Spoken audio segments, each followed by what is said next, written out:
My name is Paul Dietrich. I teach religious studies here at the university and direct the liberal studies program. Tonight is the second installment in this year's President's Lecture Series, and I would like to thank President and Mrs. Dennison for their ongoing support of this signal cultural and intellectual institution on our campus.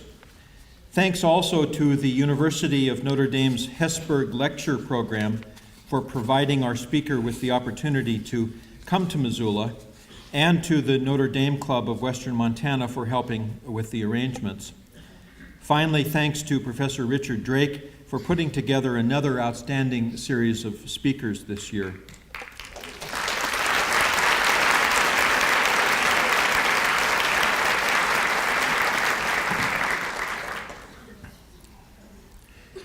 Like Shangri-La, the term Dead Sea Scrolls has the power to evoke images and emotions even in those who have only a vague idea of what they are.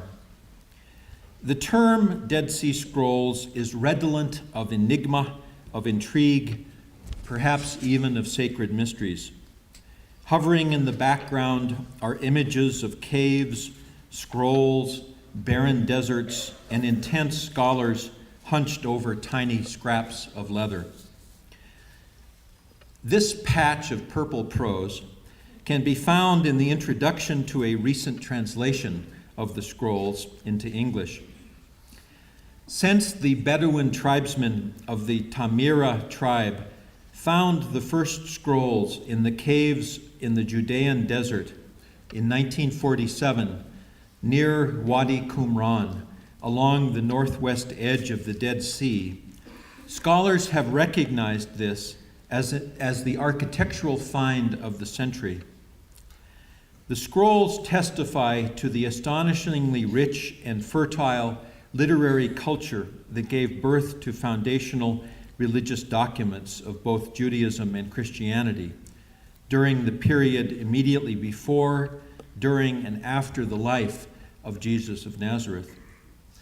The study of these texts and their contexts has profound implications for our understanding of the formation of the canon, that is, the list of books that make up the Bible.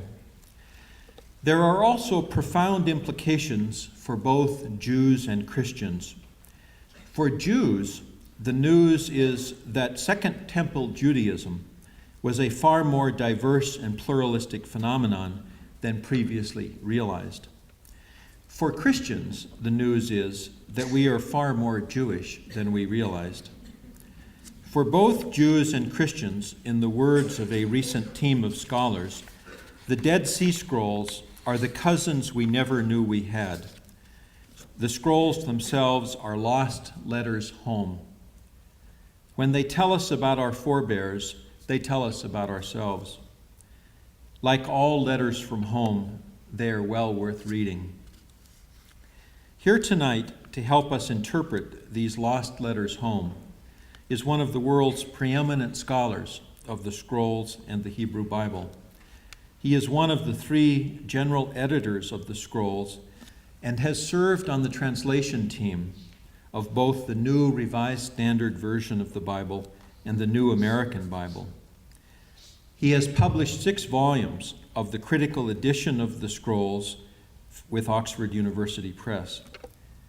He has been instrumental in all stages of transcription, translation, publication, and interpretation of the scrolls.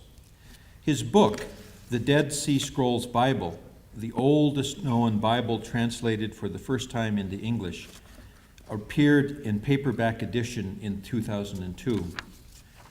Professor Ulrich received his PhD from Harvard University in ancient Near Eastern languages and Hebrew Bible. He has taught at Notre Dame for the past 34 years. He has also held visiting appointments at Oxford University and the University of Helsinki.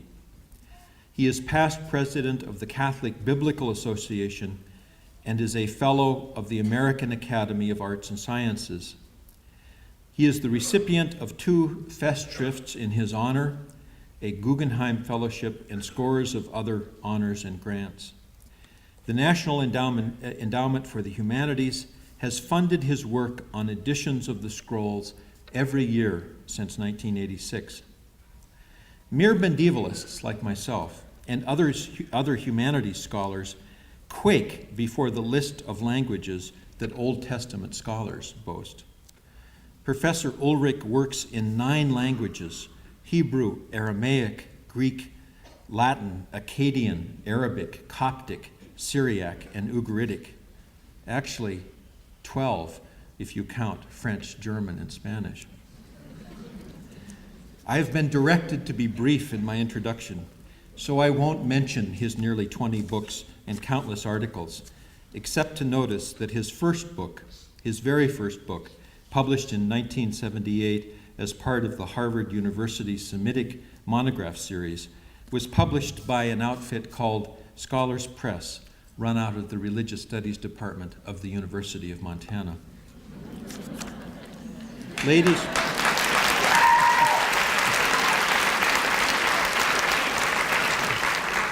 Ladies and gentlemen, the fraternity of scholars of the scrolls has been called, with a mixture of awe and respect, the Dead Sea Scrolls Mafia. If that is so, please help me welcome the Godfather, Professor Eugene Ehrlich.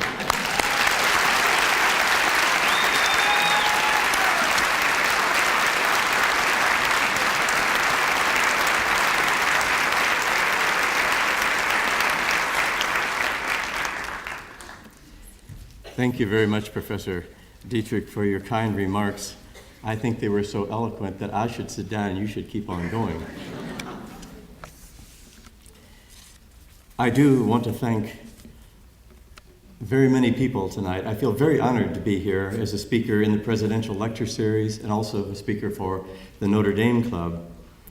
It's always a pleasure to do things like that. And I want to thank President Dennison and Professor Arlene Walker Andrews, Professor Richard Drake, Professor Jim Lopatch, who just made it in, I hear, on the plane, and Professor Dietrich, and all who had a hand in inviting me to be here and making my stay here in Missoula so enjoyable.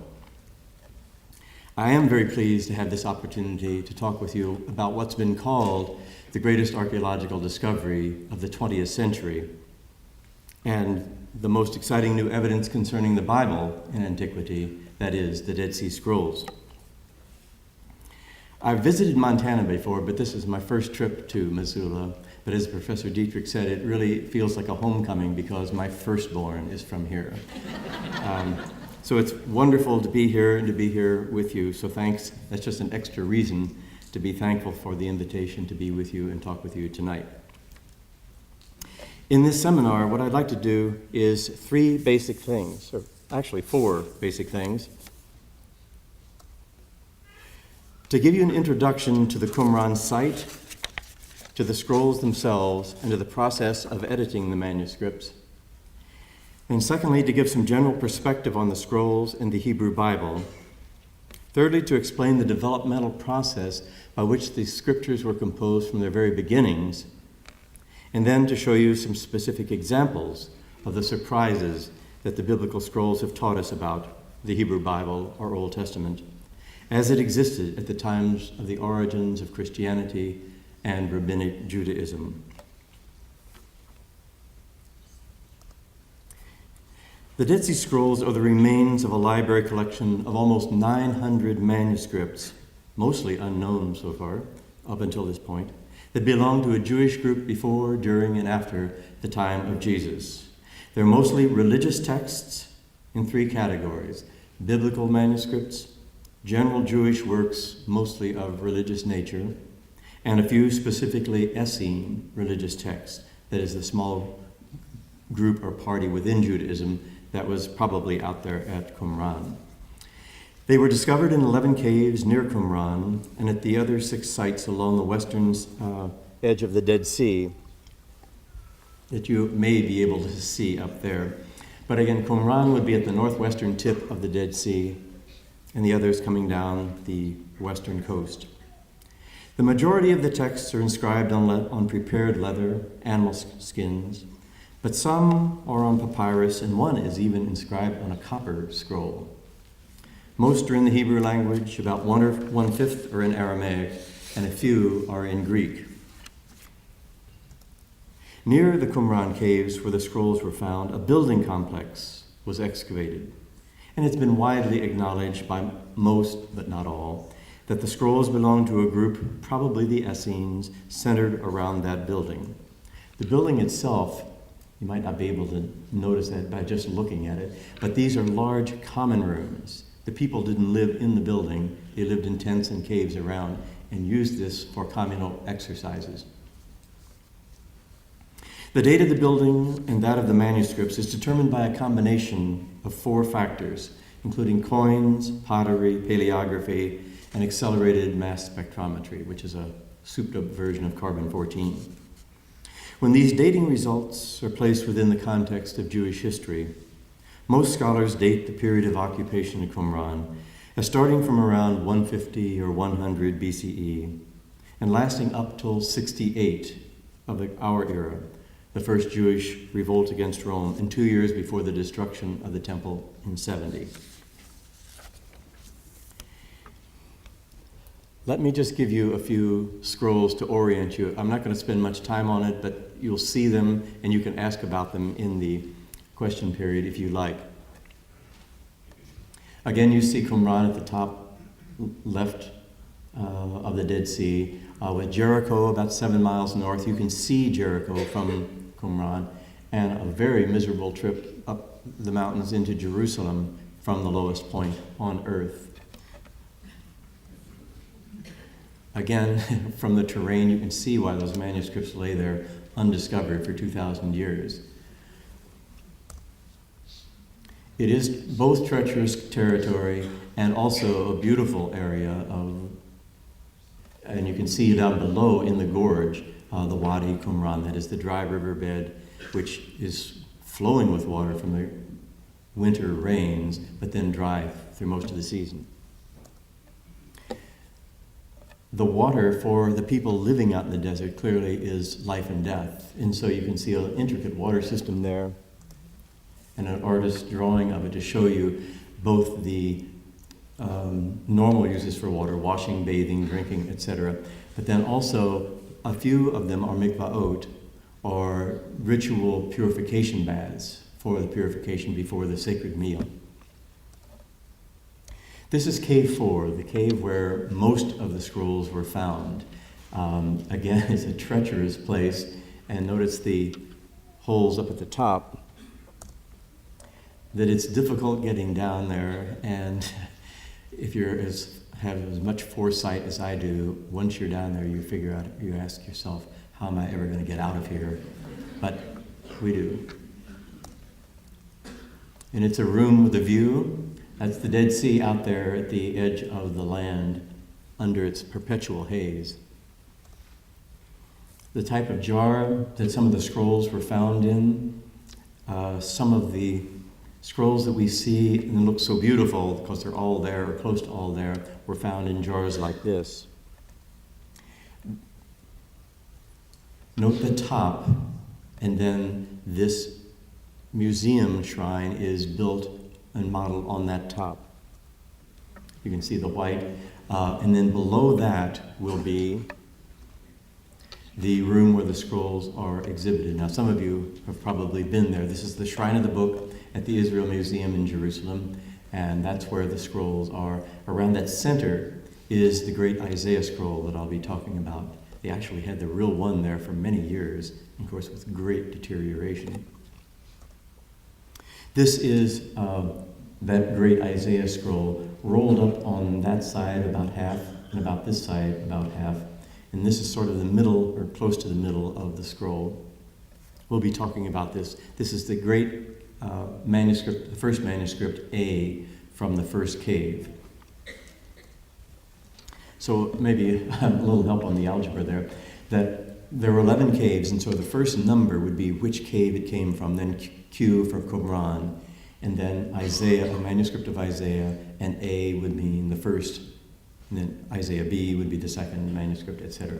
On the other side, a scroll we'll be talking about 4Q, so from the fourth cave at Qumran, a Paleo-Hebrew scroll of Exodus, and manuscript number 12 there. The Paleo-Hebrew script was the old Phoenician script used for archaic processes. Okay. So there's the great Isaiah scroll again. And we'll be seeing that when we look at the scrolls and try and see how they're the same and how they're different and what they are going to be teaching us. Again, this is Isaiah B, that is the second scroll, and notice that it's partly there, mostly there for this column, but it really is only about 1/4 preserved. So most of it is lost, unlike the great Isaiah scroll. Now, we want to ask, what were the scrolls like when you open them up? Like, what do those scrolls read like? Do they have the same text as the Hebrew Bible that we see today, or the Hebrew Bible that lies as the basis of your Bible translation? Well, that question is, of course, extremely important because these are there right at the time of the birth of Christianity and of Rabbinic Judaism. One way of approaching the answer to that set of questions is, I'm just going to show you a quick number of scrolls. These are some of the ones from Cave 1. Commentaries on the Bible that are sort of like our commentaries, except they always tell you what it means for us here today, that is them back there on that day. And an apocalyptic scroll about the war of the sons of light against the sons of darkness, and guess who's who there. This is the way most of the scrolls from Cave 1 were found. They look pretty bad, but museum curators can take care of that and actually open them and we can read them, what I would call the beautiful scrolls. But this is my reality. This is the way the Cave 4 fragments were found. They found about something like 40,000. No one has ever really counted them, but about 40,000 fragments like this, just in miserable shape, basically on darkened leather, so you've got black ink on very dark brown to black leather, and then start reading it and try and figure out what's being said. The effort was then gradually to sort out the fragments. So here you can see that most of these look like they're from the same manuscript, the same hand, and so forth. And this turns out to be that 4Q Paleo Exodus M that we'll talk about. This is the scrollery. That is, those things that you see are plates of 9x12 glass with fragments that look like they may go together, and another plate of glass on top to keep them from blowing away. And that's Monsignor Patrick Skian from Catholic University and Frank Cross from Harvard, the two Americans on that original team assigned to edit the biblical scrolls. This is what I spend, hours, days, and months trying to decipher and read those and transcribe them for other scholars who may make more sense out of them than we were able to. A Greek papyrus, the same type of thing. The top fragment isn't so bad, but everything else on there, again, still had to be totally transcribed and see whether we could ever place it anywhere. This is a computer sketch from way back, the first Macintosh ever created, trying to show where in the columns of the unrolling Daniel scroll, where each fragment would have occurred. And then this is the final product, a page from the Discoveries in the Judean Desert. That is the the series of volumes that actually present to the scholarly world the official editions of the scrolls. At the top you see a transcription of what is on this particular fragment or set of fragments. In the middle, a number of notes, so that if you can't get to the museum, a scholar wants to work with this, but there are all sorts of things that you can't really tell from the photograph. What does this tell you if you could be there in the museum to describe it? And then at the bottom, the textual variants. That is, what this scroll says that's different from other witnesses. And then list the other Qumran manuscripts that may disagree with it, or the traditional Masoretic text in Hebrew, or the Old Greek, or the Aramaic Targum, or the Syriac Peshitta, the Old Latin, and so forth. So what all the different witnesses we have, what do they say? Okay, it'll probably help to confuse you with a few statistics. Some of you may know, but others may be helped to be reminded which books were there, which not, which one's most popular. And you can see basically that about 230 biblical manuscripts. And then a number of other manuscripts, but as far as the Bible is concerned, everything is there except Esther and Nehemiah from the traditional Hebrew Bible. But surprisingly, there were others in the original text now of books that we had not kept in the canon for the most part, but Ecclesiasticus or Ben Sirach, Tobit, Jubilees, Enoch, but they're in their original Hebrew or Aramaic, where most of them we had thought were written for the first time in Greek. The most popular, again, Psalms with 37 manuscripts, Deuteronomy with 32, and Isaiah with 22. And if you look at the New Testament, look at the number of quotations in the New Testament of the Old Testament texts, these are the same three books. There are a number of amazing correspondences between Christianity and this form of Judaism. As Professor Dietrich said, that Christianity is a lot more Jewish than we thought we were prior to the scrolls. So the two main lessons that we learned from looking at the biblical scrolls were that the text was just amazingly accurately preserved. And if you think back to that Isaiah B, the fragmentary Isaiah manuscript, it's almost word for word, almost letter for letter, like our traditional Hebrew Bible. So the scrolls show that our Bible was amazingly accurately preserved over the course of these 2,000 years. But also, it's not contradictory, but it's a complementary learning that there was also a very rich pluriformity in the text of the Bible. Well, what do we mean by that? We'll see in a moment. There existed in antiquity different editions of most of the biblical books. We didn't know that, but that's one of the learnings now of the scrolls. The text existed in different forms, different editions, like revised and expanded editions of a modern book, modern textbook or something. It's not too much to say that the 230 biblical scrolls discovered at Qumran have revolutionized our understanding of the text of the Bible in antiquity. Now, nothing so dramatic as one says there is a God, another says there isn't a God. Not that kind of thing, but all sorts of new learnings. And I think, especially in light of the intrigue that Professor Dietrich mentioned, it's important to know that these major learnings were there over 50 years ago. Did we see them properly? No, because of the way humans learn. We already think we know what reality is like, and when we see new data, we try and cram it into that old paradigm, and sometimes it works, sometimes it doesn't. But stashed side by side were those two Isaiah scrolls. The Isaiah B was very much like our traditional scroll, but Isaiah A, which is the one translated in the Dead Sea Scrolls Bible, it's almost true to say, it's not exactly true to say, but it would give a good impression that would be true to say that in almost every line of the 66 chapters, there is a variant. Now, many of these are spelling variants or grammatical mistakes or things like that, but there's over 1,400 textual variants listed there in the Dead Sea Scrolls Bible from this manuscript.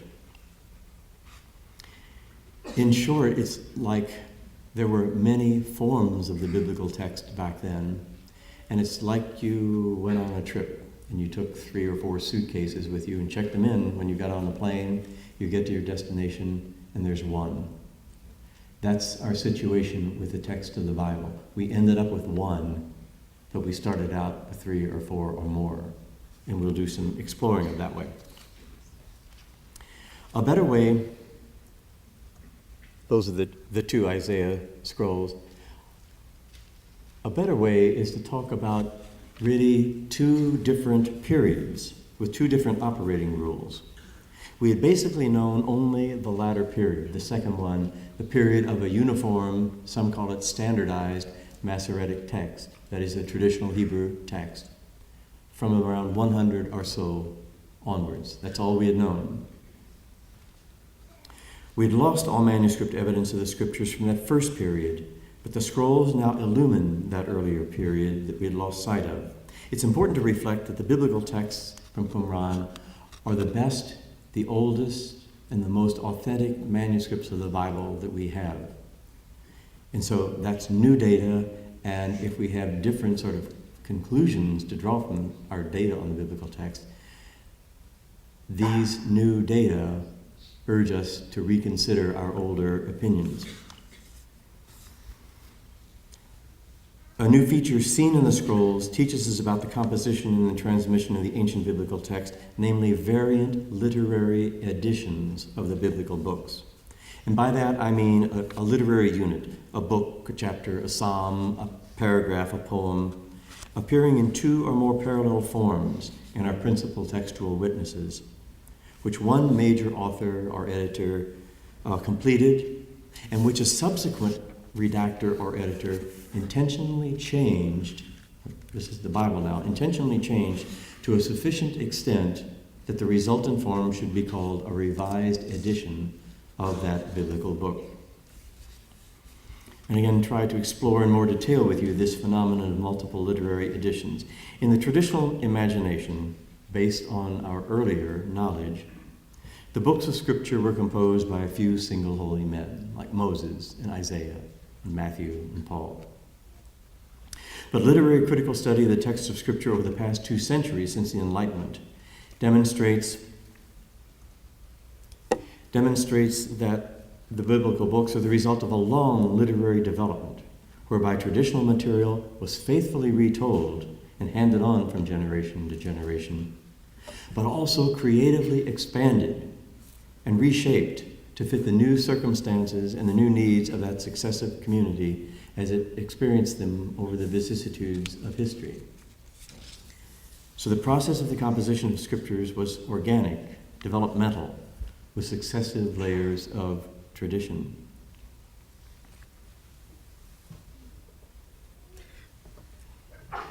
Ezekiel, in chapter 3, was commanded to eat a scroll, and he found that it tasted sweet as honey. So perhaps I can be allowed the use of the image of baklava for how the scrolls were composed.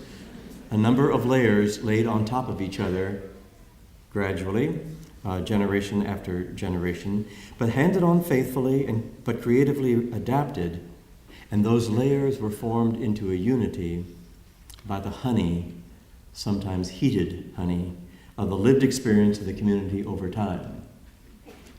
That is, the community going through different either historical or political or social or theological crises, changed their text, that is, developed it to try and meet the needs of this new adaptation to this new situation. Such composition by stages is the method by which the scriptures were produced from their very beginnings.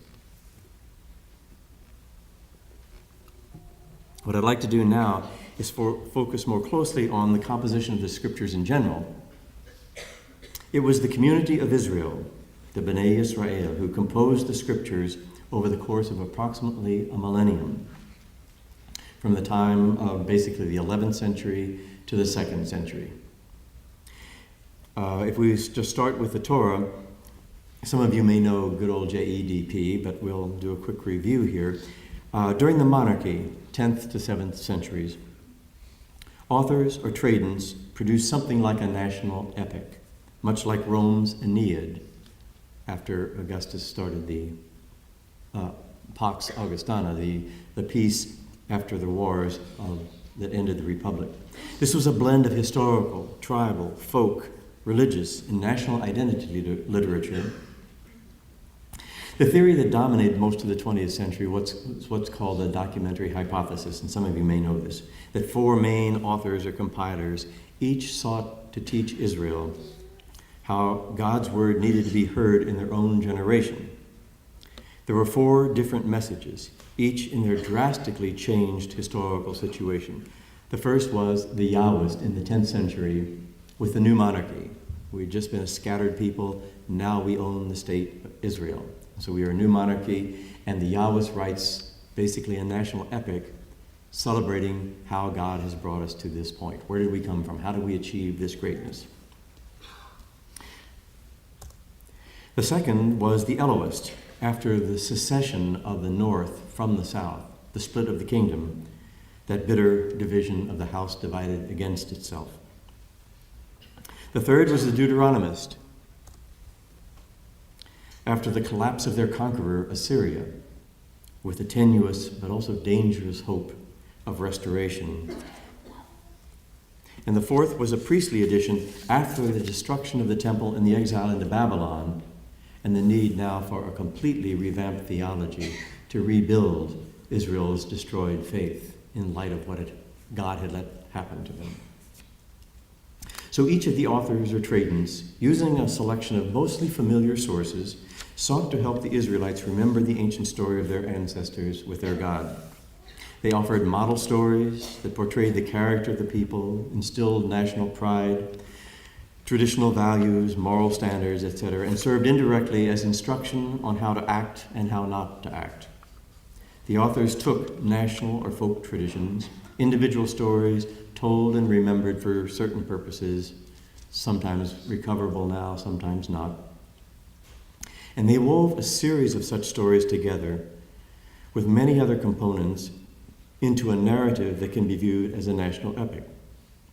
The narratives and law codes that now constitute the Torah were composed through a repeated process of ancient inherited traditions being retold and augmented in a new context, in a new form, with the resulting composition, on the one hand, faithful to the oral spirit and its intent, and on the other hand, creatively revised and expanded to teach the people in their contemporary situation and help them guide their future destiny, their future life before God. We can do the same thing for the prophets, but I want to make sure I leave lots of time for your questions. For the book of Amos, the little small book of Amos, only 9 chapters, rewritten, Amos in the 8th century with sayings collected by his disciples. Then in the 7th century, a re-edition, because Amos had been excoriating the north, that you guys are really horrible and doing all sorts of bad things, you deserve death. Well, everybody laughed him out of town because it was a very nice, prosperous period, but within 30 years, the Assyrians had destroyed the north. Then people like the Deuteronomists reread the book of Amos, and they say, wow, he said the north is going to be destroyed, and the north is destroyed. We've got a chance now where the Assyrians collapsed. We can either do it right and stay alive, or we can do it wrong and suffer that same fate. So a re-edition of the book of Amos, and a third after they were destroyed in the Babylonian exile. It was just a terrible, if you want to take the book of Amos there, that God first said the north is going to be destroyed, and it was. Then the south is going to be destroyed, and it was. What kind of a message about God is that? And so they added on some hope literature at the end after the destruction and exile.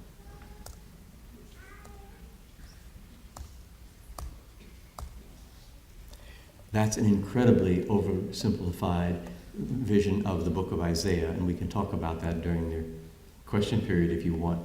But at least 3 major prophets in that one book, and a whole lot of large and very, very small additions to the book as it moved generation by generation through history. So, that process of intermittent growth and composition is visible in almost all parts of the Bible. The Psalms, just think the Psalms was a collection that grew over the centuries. Same thing with Proverbs. I mean, the books tell us that. So the composition of the scriptures was dynamic, organic. It was, in a sense, evolutionary, insofar as the traditions remained static for a period, but then in a burst of creativity leapt to a new form, a new literary edition, due to the creative adaptation effected by some religious leaders, usually in response to some new political or historical or theological situation. That would be a quick, overarching description of how the books of Scripture were composed. But as we turn now to the Qumran biblical manuscripts, we see the continuation of that same process.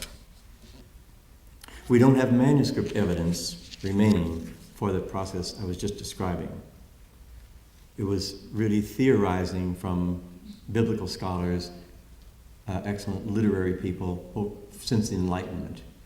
But it was theory, and now the scrolls begin to show us documentary evidence of the last stage of that process.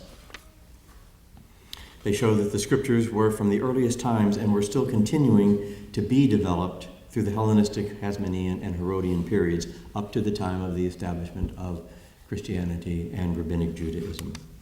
So before the discovery of the scrolls, the Samaritan Pentateuch, the Septuagint, and Josephus demonstrated bountifully that there were variant or revised literary editions of certain books. And now there's further abundant evidence for a series of these variant editions documented at Qumran. So a parade of surprises from Qumran. This is a scroll of Exodus, that same 4Q Paleo Exodus M. There are many, many fragments of this one particular page or column. I'm showing only the top 4 lines, but what that does is show you what the scroll says and then print out what's there and then in square brackets what's not there, but can be reasonably well reconstructed. And then under that would be the same text from the Samaritan Pentateuch. And then under that would be the Masoretic text, or the traditional Jewish Hebrew text. Now notice they're all the same words for the same 4 lines, except that underlined is an entire sentence that's in the scroll, and it's in the Samaritan Pentateuch, but it's not in the traditional Hebrew, the Masoretic text. What's going on? Again, the underlined words, this is straight word for word taken from the book of Deuteronomy. As the book of, just the name Deuteronomy, it's Deuteronomos, or second giving of the law, repetition of the law, so repetition of Exodus. That's what's there. That because there is an added, if you want, cross-reference, something in the text of Deuteronomy that's not in the text of Exodus, some scribe put it in there. And we see this over and over 18 times for this entire scroll. So it's a clear, intentional pattern of adding to this scroll. Patrick Skehan, thus isolated here, seeing the Masoretic text and then that text, but now used and beefed up, if you want, expanded, in the Samaritan. What he did was isolate what I would now call a pair of variant literary editions of the book of Exodus. The Masoretic text presents one short version, and the Samaritan version had already provided us with an intentionally developed, revised text. It's clearly based on the Masoretic, but secondarily was systematically expanded with mainly biblical text. So it's biblical text added to biblical text, so it's nothing really astoundingly new. But Skehan's contribution here was to show that the edition which had been attributed as a whole to the Samaritans, he had discovered that there's only 2 major ideas in the Samaritan Pentateuch that are different from the Jewish, and neither of those are in this scroll. So we actually have now 3 layers: the Masoretic text, the scroll, And then the Samaritan simply took one of the available Jewish scrolls and added only two little, what we almost call minor. If you weren't into Jewish politics, you'd call them minor. Now, scholars were slow to accept this unimagined new hypothesis, again, because we know what the Bible is supposed to look like. But then a scroll from the book of Numbers. This is, well, let me go back to Exodus for a second. This is just another example from that. It's a different type of thing. At one point, and this is the plague narratives, God tells Aaron and Moses to go do such and such, go to Pharaoh and say, but it never says they actually did it. You presume that if God tells you to do something, you do it. But this text puts in all those from verse or line 3 to line 9, the repetition of the whole paragraph saying, then Moses went and did this, this, this, this. Okay. Now again, we eventually, slowly got people to understand what was going on here in Exodus.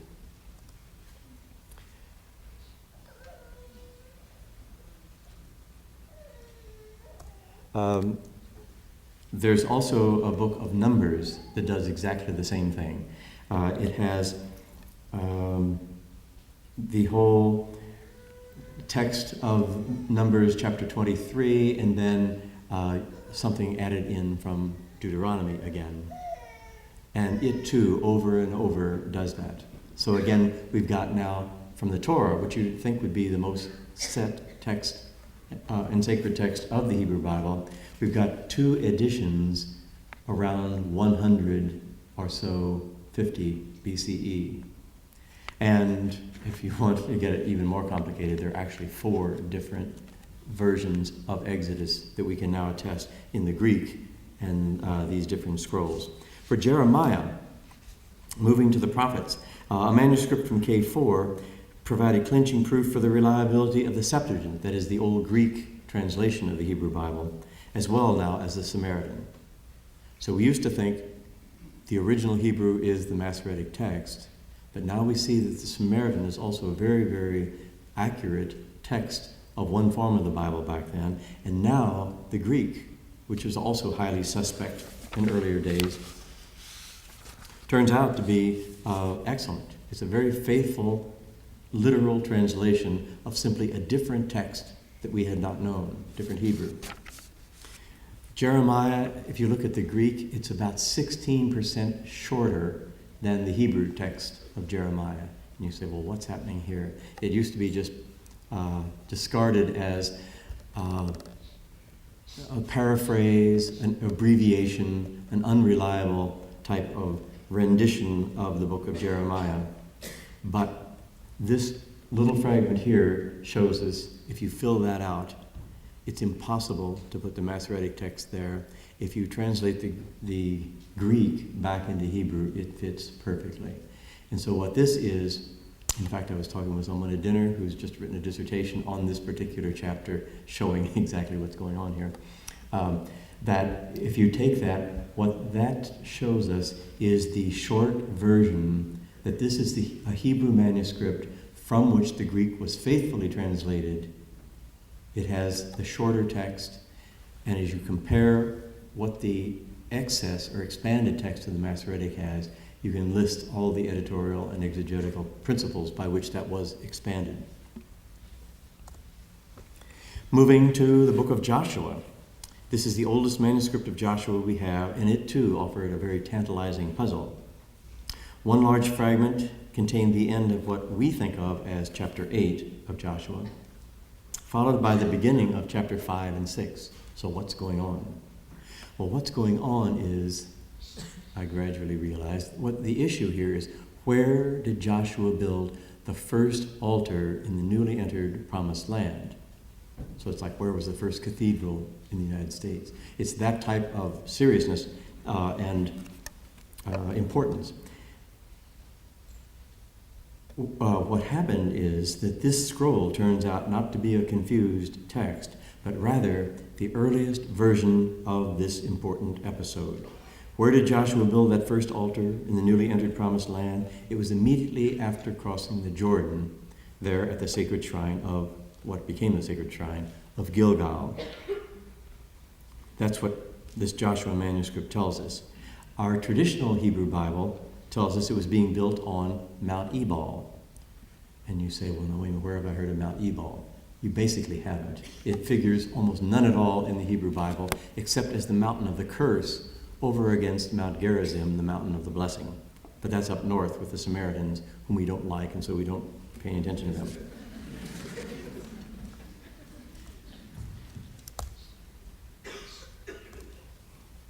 But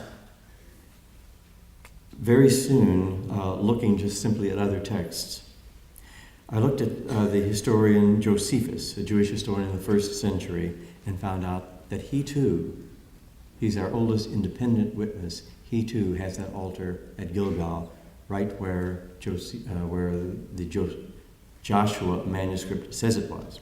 Okay, so what's really going on here? A text like Joshua A seems to have constituted the biblical text that Josephus used to tell his story of the Jewish antiquities.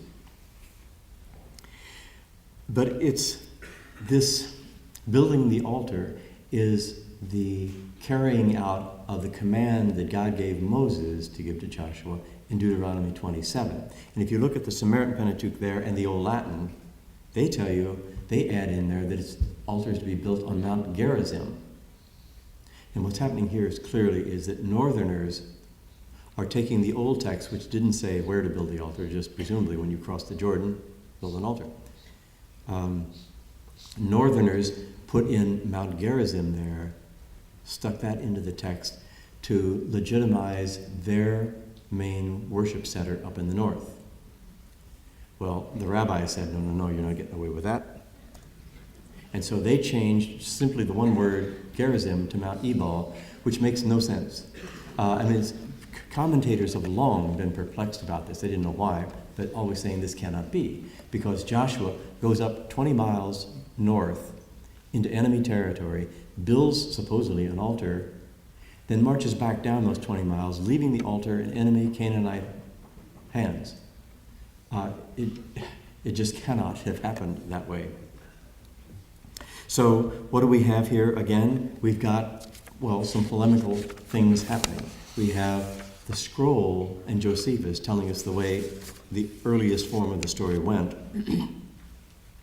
Then some northerner adds in their Mount Gerizim to legitimize their sacred shrine, and then the rabbis change it to Mount Ebal, the mountain of the curse, to produce a third in a series of what you would call polemical changes in the Bible. 4Q Samuel A was quite a scroll too. It's still premature to give a final characterization of it. The volume just came out in 2005.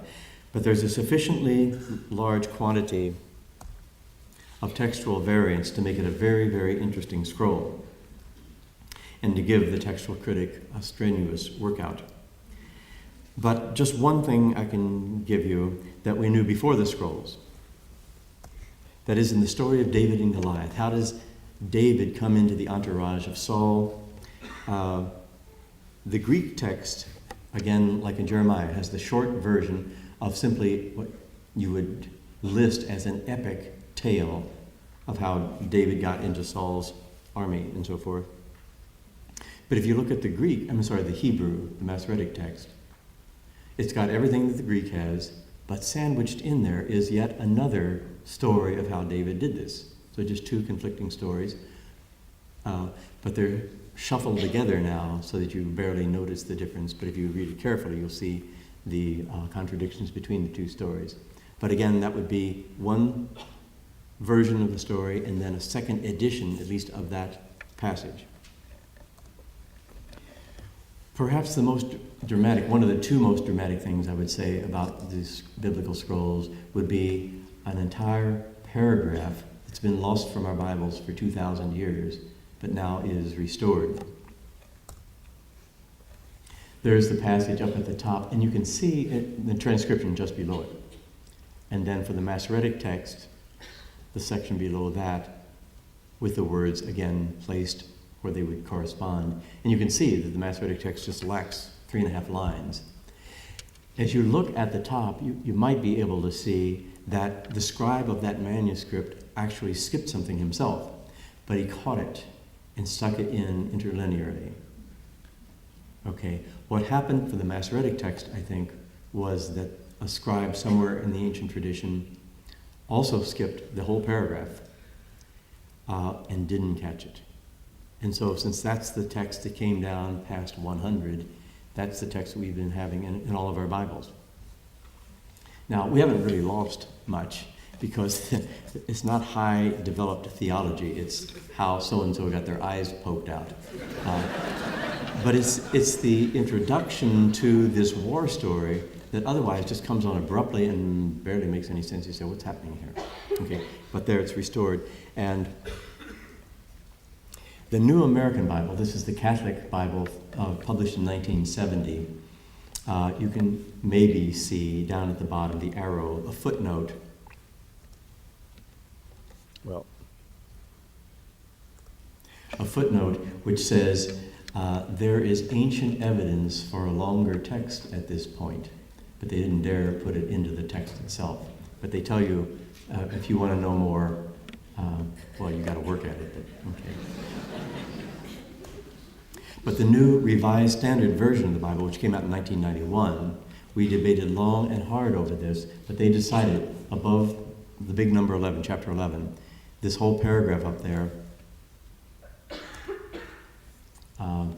the whole paragraph starting off with now Nahash, king of the Ammonites, down to number 11, that's the translation, and it's now in the new Revised Standard Version of the Bible that the translators decided this really was there, it's part of the old original text, and it's simply been lost. And guess what? The footnote there, if you pay attention to footnotes, says a Qumran, QMS, a Qumran manuscript has this text. Compare Josephus. Josephus, our good friend, the historian, also has this paragraph in exactly that place with each of the details in exact order.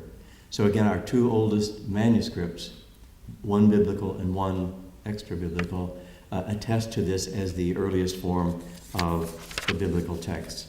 So in conclusion, the main points here, that virtually all the biblical books are the result of a lengthy organic compositional process, which began as oral literature and much of which developed over centuries at the hands of multiple authors and creative scribes. The scrolls now provide manuscript evidence documenting the latter stages of that lengthy compositional process, elaborated by critics and commentators for the various books of the Bible since the Enlightenment. Third, the scrolls fit neatly and coherently into the picture of the scriptural text painted by the other ancient sources that were available prior to the scrolls, but we didn't know how to look at them, namely the Samaritan Pentateuch, the Greek Septuagint, the quotations in the New Testament, which we haven't had time to see here, and Josephus' Jewish Antiquities. So all those were showing us what we couldn't recognize, but now in light of the scrolls, we can go back and re-study them and see their importance. Fourth, the Qumran scriptural scrolls show no signs of alleged sectarian influence. They are representative of the text of the scriptures of general Palestinian Judaism in the late Second Temple period, when Rabbinic Judaism formed and early Christianity formed. These are the scriptures that Hillel and Jesus would have read. Fifthly, we now know that there were two main periods in the history of the biblical text. The first period was one of dynamic composition and growth as it was becoming the biblical text, which continued up to the destruction of the temple in 70 and perhaps a bit beyond, maybe even up to the second revolt in 135. The second period is that of the uniform text that we have known since about 100 or so, that became our traditional Masoretic Hebrew collection. Superior readings, finally, provided by these biblical scrolls, are now being used to improve the text of our contemporary Bibles in their new English translations. So let me pause there and thank you for your attention and invite your questions. Thanks.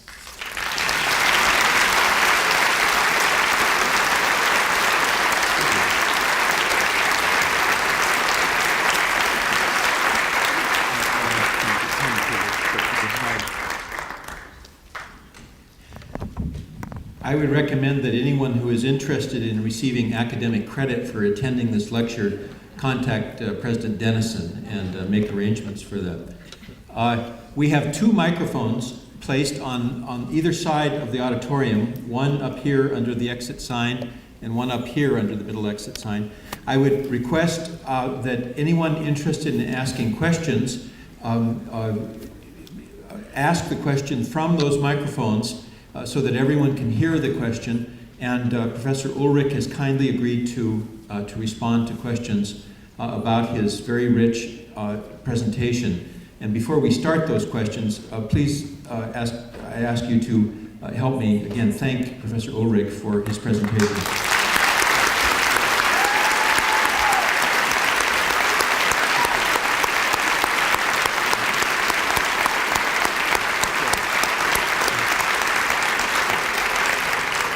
This has been exceedingly rich, and it's difficult for me to imagine another topic that would ensure a turnout like this and a depth of discussion that we've heard. But if anyone has a question, again, the 2 microphones are up there. Do we have any takers? It's hard for me to get to the microphone. Maybe you can just repeat the question. Why did the revisions stop when they did? Why did the revisions stop when they did? It was a double threat to the identity of Judaism. One was the emerging Christians, so the religious identity of Judaism. And so the rabbis took the texts that they had and started fixing them. And this continued up through the Middle Ages into what we call the Masoretic text, which is a highly worked text. Many hands over those early centuries up to about the 6th, 7th, 8th century. The other threat to their identity was Christianity.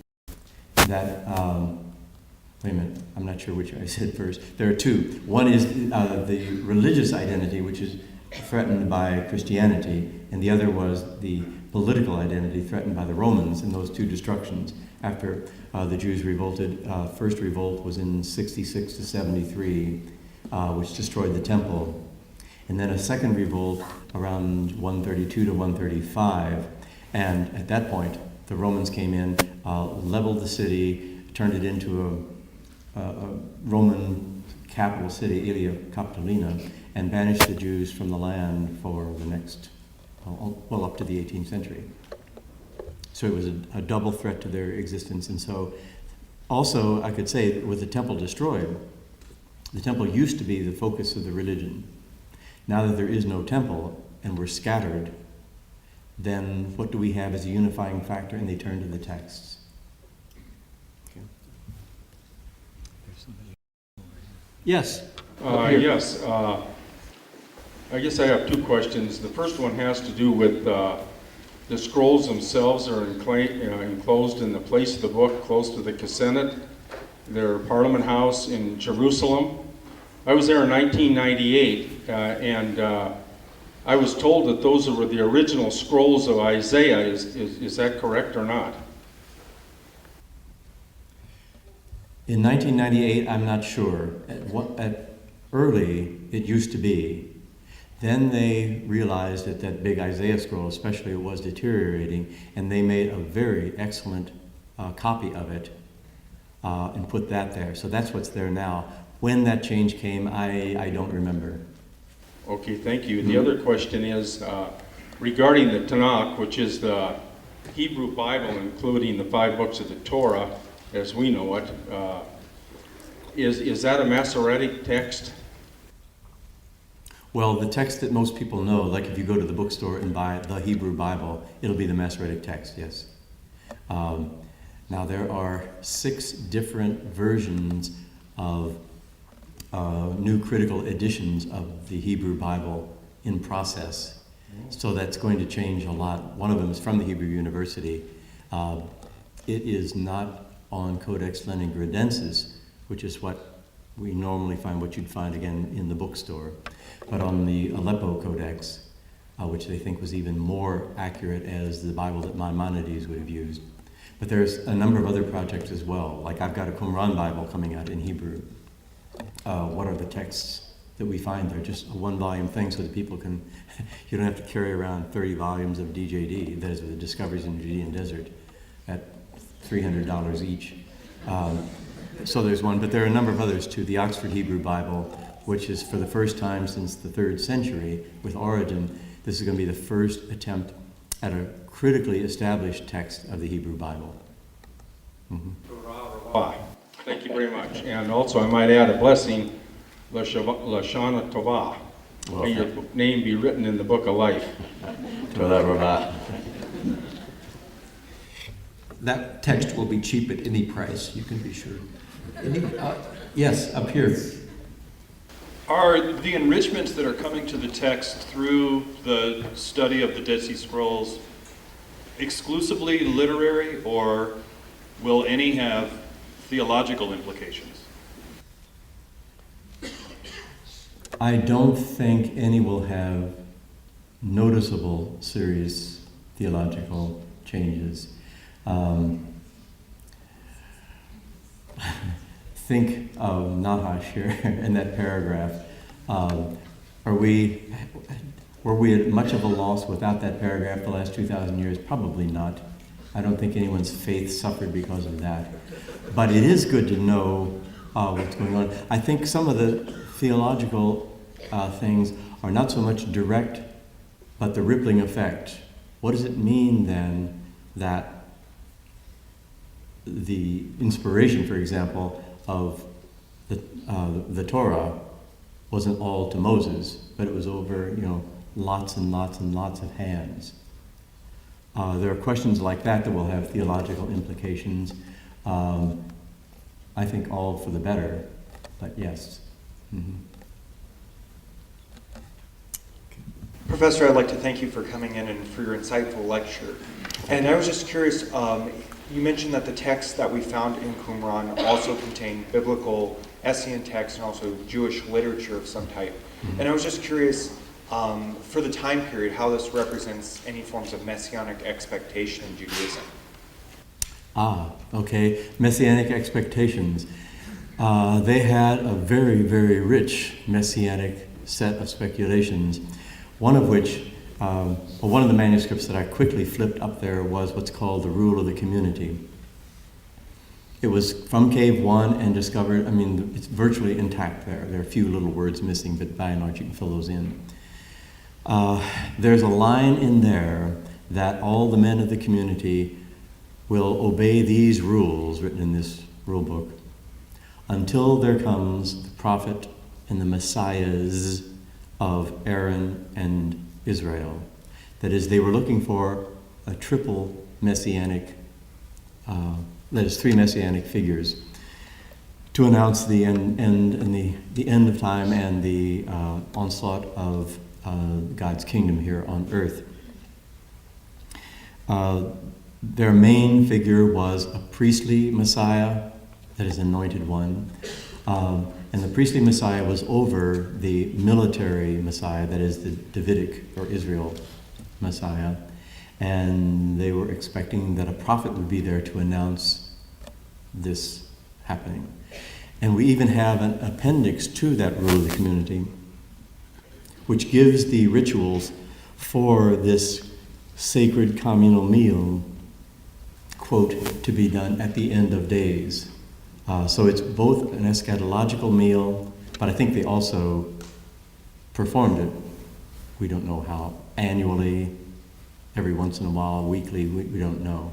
But it was a sacred meal, and talking about the correspondences between Judaism and Christianity. You remember the intricate water system there with the ritual bathing and the communal rooms there, one of which we're almost positive, was a communal meal scene, because there's a little room off it, a pantry, where 500 similar bowls were found. It's not your normal kitchen thing where you've got a spectrum of tools and things. They're all the same because it's a communal meal. So you've got there this intricate water system and a communal sacred meal. And what's happening these days in Christianity, baptism and the Eucharist, as commemorative sacred meal and so forth.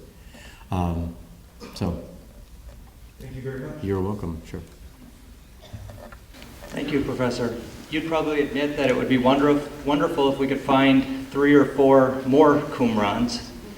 But I guess a question that I've always wondered... Ask somebody else to publish them, though. You mentioned that we can be quite sure that these aren't sectarian texts, and I've always wondered, here you have people living in the desert in a commune, which we would, might think at first they're a little bit wacko.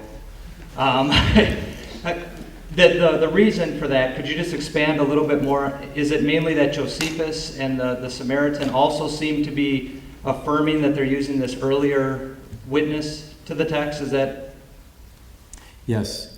Well, again, there's at least 1,400 variants listed here that you can show up in English in this one particular book of Isaiah. When you look at all of the variants, like I really did this, go through every biblical manuscript and the variants that are listed there and say, is there any significance that you can point to between this and the Greek Septuagint, which became the Christian Bible? You'd begin to think that since there were there were competing Jewish groups for who had it right, who was interpreting the Torah right, you'd think that people would tweak the scripture so it says what I want them to say, and they did that. But the only one I could ever find was that one on Gilgal versus Gerizim versus Ebal. And it wasn't the scrolls, it wasn't the Qumran scroll that had changed anything, it was the other two. As I looked through all of those thousands and thousands of variants, nothing showed up. In fact, there was a conference in Edinburgh, Scotland, on the scrolls and their historical setting or something like that, and they asked me to give a paper on sectarian variants in the scrolls. And so I, not very nicely, said, I'll be glad to do that if all you want is about a 1-minute presentation and a half page in your volume. But if you want me to talk about the absence of sectarian variants, I can do, and I did, a whole long thing on that, just showing what sectarian variants would look like if we could find them, but that we don't find them over and over. I guess, thank you for spending your life looking at little pieces of paper. You're the first person that's thanked me for that. Thank you. I like you.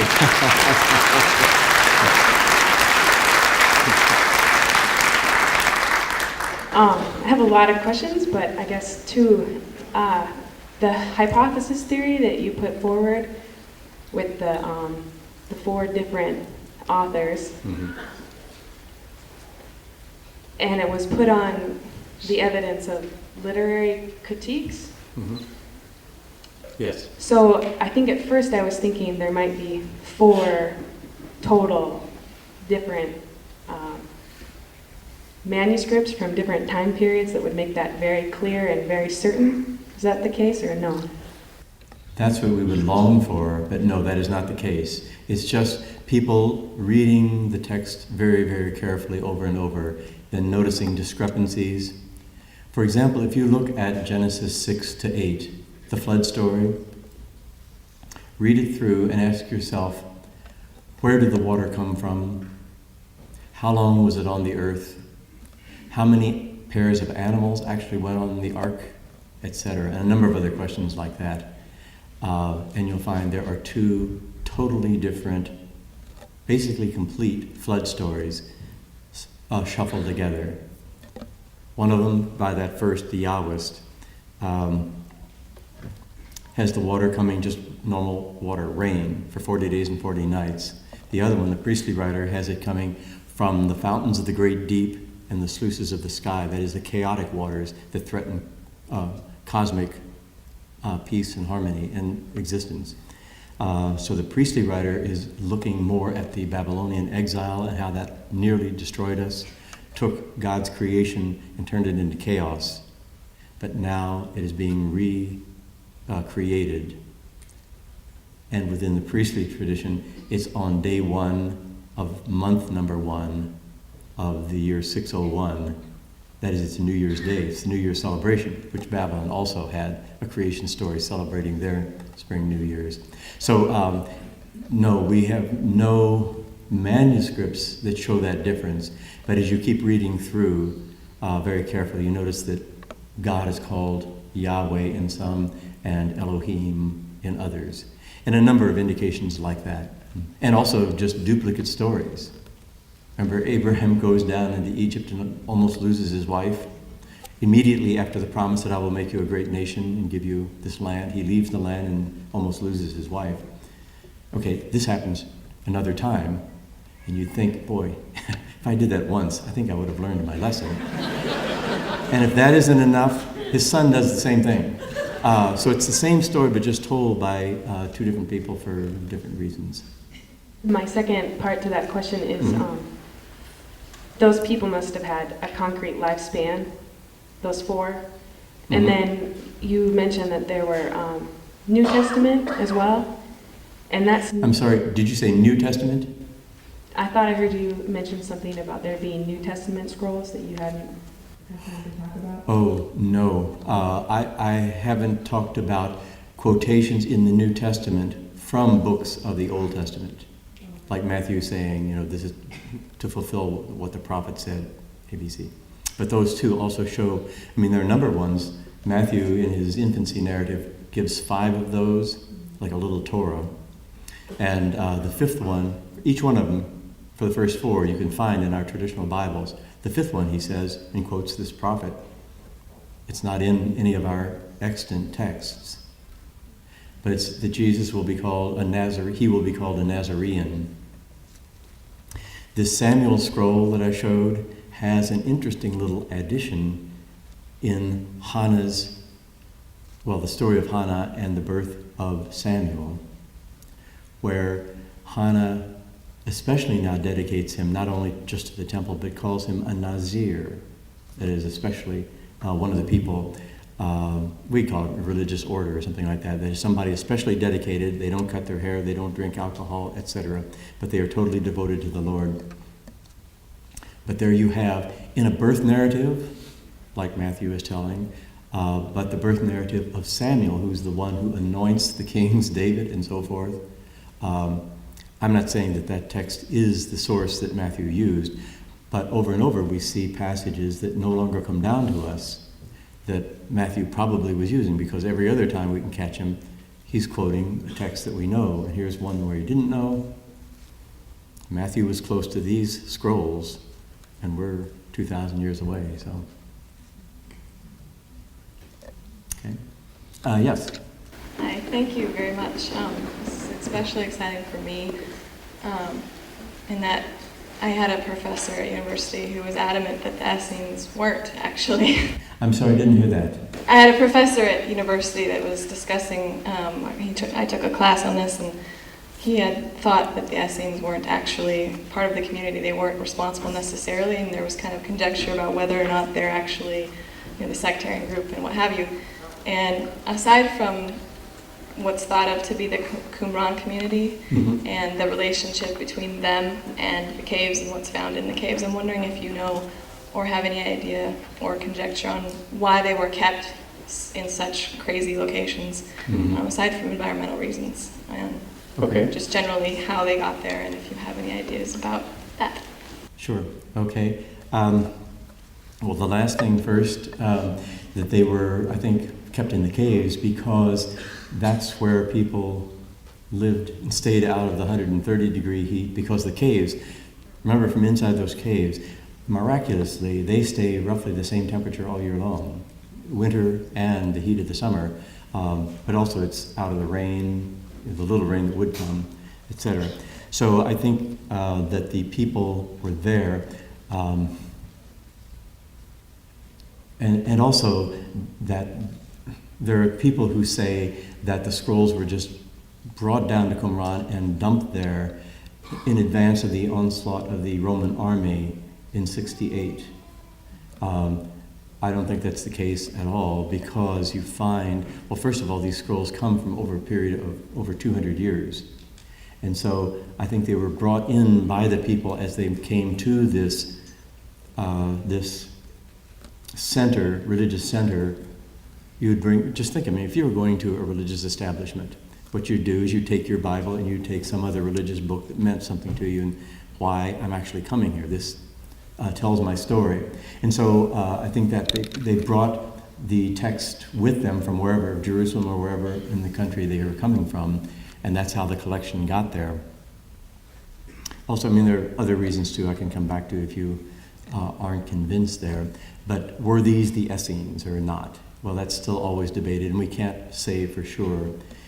But most people think so. I mean, Josephus tells us in his works that he's writing for the Roman community now. He's left Jerusalem and gone back with Titus back to Rome, and he wants to tell the story of the Jewish people, the Antiquitates Judaica, the Jewish antiquities. And so what he does is take these scrolls and tell them. Somewhere in there he gives a description of the three philosophies, we could say, because he's talking to a Roman audience, and they won't know Jewish politics or Jewish religion, but so he calls them three different philosophies. And he talks about the Pharisees, the Sadducees, and the Essenes. Well, if you take what he and also Pliny the Elder and Philo tell us about the Essenes, and you list all those characteristics, then you look at the scrolls, virtually everything there matches. There are some things that don't, but that's, again, partly because Josephus would be talking to a Roman audience instead of a Jewish audience, and also that he's got a momentary snapshot of it, but the place was there for 200 years in developing, so things change. So I think the closest we know would be that the Essenes were the biggest group at that time. The Pharisees and the Sadducees kept coming in and out of power. The Sadducees because they were the main people in the temple, and so calling the shots in that way. But I think the Essenes would be the closest we can come to putting a real name on it. There are people like Shmar Yahu Talmon in the Hebrew University that still prefers them to call them the community of the renewed covenant, which is words they use of themselves.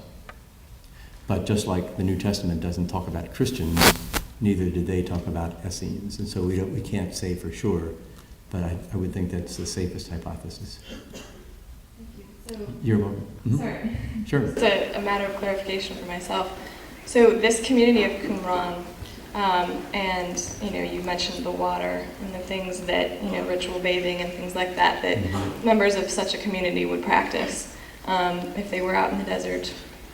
Are you then? Is it fair to say that for a period of time there was a group living in Qumran that is possibly responsible for some element of translation, or perhaps working on these scrolls? I mean, with the tables that they found and the kind of interesting little knickknacks and what have you that make it seem like that was possible, is that something that's being looked into further, or? Yes, I would say that yes to most of what you said, that there was a community that lived there over and over, probably new people coming all the time and people dying off, because there's a cemetery with 1,100 graves in it.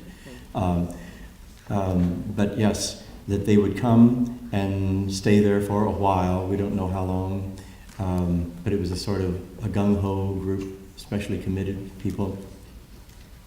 And I think they did produce some scrolls there. In fact, it's another argument against the idea that a collection was just brought from the Jerusalem temple and dumped there for safekeeping, partly because of the numerous scribes involved, that there were almost as many scribes as there are manuscripts. But there are some. Professor Devor Demont from the University of Haifa did a study of which scrolls were in which caves, and showed that the scrolls, as we see them in Cave 1, Cave 4, and Cave 11, the main scrolls, it's the same profile with the same proportions. Now, Cave 4 has a lot more, but the proportions are identical. about a quarter of the manuscripts are biblical in each cave. Most of them are general, basically otherwise unknown scrolls. But then there are some composed by the community, either the community living there or their parent group from which they came. And that's the same for all the major caves. So it seems like from the 11 caves, it is a sort of unified library. And again, this seems best to say that these are the Essenes that were doing that. Thank you. Okay, you're welcome. Thanks. Yes. Yeah, a real quick question. You mentioned in this rural community, it's a prophecy maybe about these triple prophets, you said? Yeah, triple messianic figures, yes. Right, and it's interesting that the Hopi, which is a tribe down in Arizona, are expecting 3 too. And I was curious if you knew what the genders were, because they say the genders are 2 males and 1 female.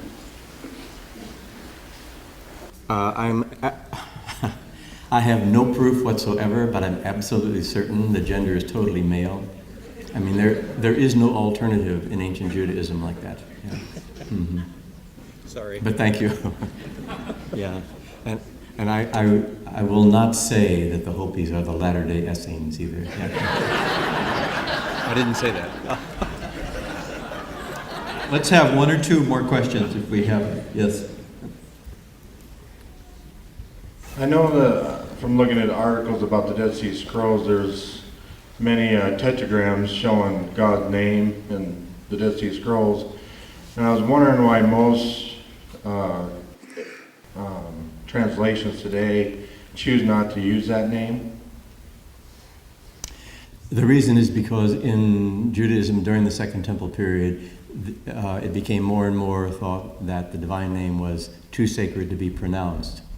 And so it was changed. There would be substitution, either God or Lord would be substituted. And so in most of your Bibles, it'll say, the Lord did this and the Lord did that. Usually when you see Lord written in capitals or small capitals, that's to show that really the Hebrew word here is the tetragrammaton, that is a sacred divine name, Yahweh. Okay, what happens in the scrolls shows that how did people actually work with this? And you see a number of different ways of doing it. Again, one of the things that I showed up there was the Habakkuk Pesher, that is the commentary on the prophet Habakkuk. And there, when the prophetic text from the Old Testament is put up there, they write the tetragrammaton in the old Paleo script. So immediately it jumps out of the page at you, so that when you're reading, you make sure that you don't pronounce this. You say Adonai or Lord or something like that. Other scribes did other things. There was one, again, scribe that shows up in Cave 1 and Cave 4, both biblical manuscripts and sectarian, if you want, or Essene manuscripts. What he does is just do 4 big dots. So again, immediately the eye catches that. It's just very strange, and so you know what to do there. And there are other ways as well. When they started translating Greek scrolls, they would still write the tetragrammaton in Hebrew. So again, you would immediately catch that and not pronounce it. Mm-hmm. So could I ask what your opinion is on the Trinity then? On the Trinity?